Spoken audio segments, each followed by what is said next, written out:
and he's a brand ambassador. So clearly, I don't know much about Brandy, and this is very obvious. And this is why we got my guy through to talk about Brandy. So how are you? Very well, thank you. Thank you for having me. No, thank you for having us, if anything. So tell us about Brandy and why Brandy, and why even be an ambassador of Brandy? So, Brandy in South Africa it's built up a few negative perceptions over the last few years. I'm very lucky. I get to work on the premium stuff. I get to work on a lot of the top brands. So, you know, your Van Ryn's, Oudemesters, Klipdrift Golds, Richelieu 10-year-olds. So those brands I get to work on, and it's not a very well-known fact that South Africa actually produces the best brandies in the world. So legally there's 4 types of brandies in South Africa, but in essence there's 2 types. There's a blended brandy and there's a pot still brandy. And a blended brandy is the one that you would add to a Coke or a lemonade or an orange juice or something like that. They're made to be mixed. The way that they actually blend it, the flavors are slightly softer so that they complement a mixer. So they work well in cocktails and in mixers and those types of things. Your pot still brandies are made in the cognac method of producing brandy. They're double distilled and they then come out and are aged for a minimum of 3 years, and most of them are aged up to 10, 12, 15, 20 years.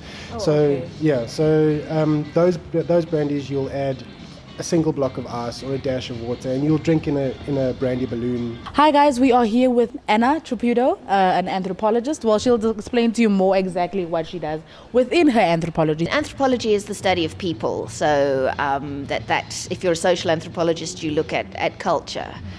So the way people behave in relation to each other. And if you're a physical anthropologist, you would deal with the biology and the genetics of being human.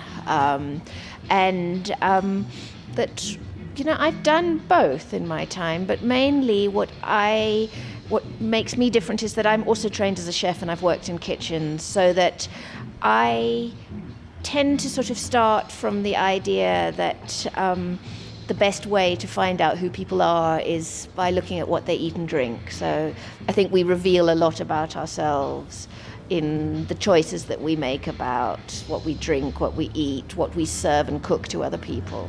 In the Eastern Cape, it's very difficult to be alive without brandy being involved in your life. That, you know, that it's involved in rituals surrounding the birth of a baby and introducing that baby to both the community and the ancestral community. That you can't grow into adulthood, that initiation ceremonies require brandy, that you can't negotiate a marriage ceremony without brandy being involved.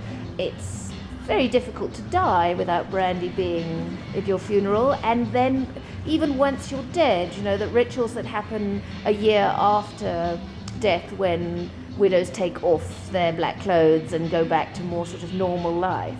You know, again, there are brandy-related rituals there and so really it's completely central to every aspect of people's lives. It's very difficult to be alive without brandy, you know. Hey guys, now we are going to do some brandy tasting with Nick. What is the correct way of drinking brandy? So first things first is try not to swirl the glass. Okay, it's not wine, guys. Yeah, not wine. Wine drinkers, first thing they do is they grab a brandy glass and swirl it. The reason that we don't do that is because of the shape of the glass, the alcohols concentrate up to your nose, and because your nose fits in the glass, it can affect your sinuses and therefore affect your tasting sensation. What would we pair something with brandy in terms of food? Because everybody likes good food, a good drink. What would be that for brandy? 2 things go extremely well with brandy, and that's chocolate and coffee. But then you can mix things, you know, good steaks, ducks, pork bellies go really well with brandy.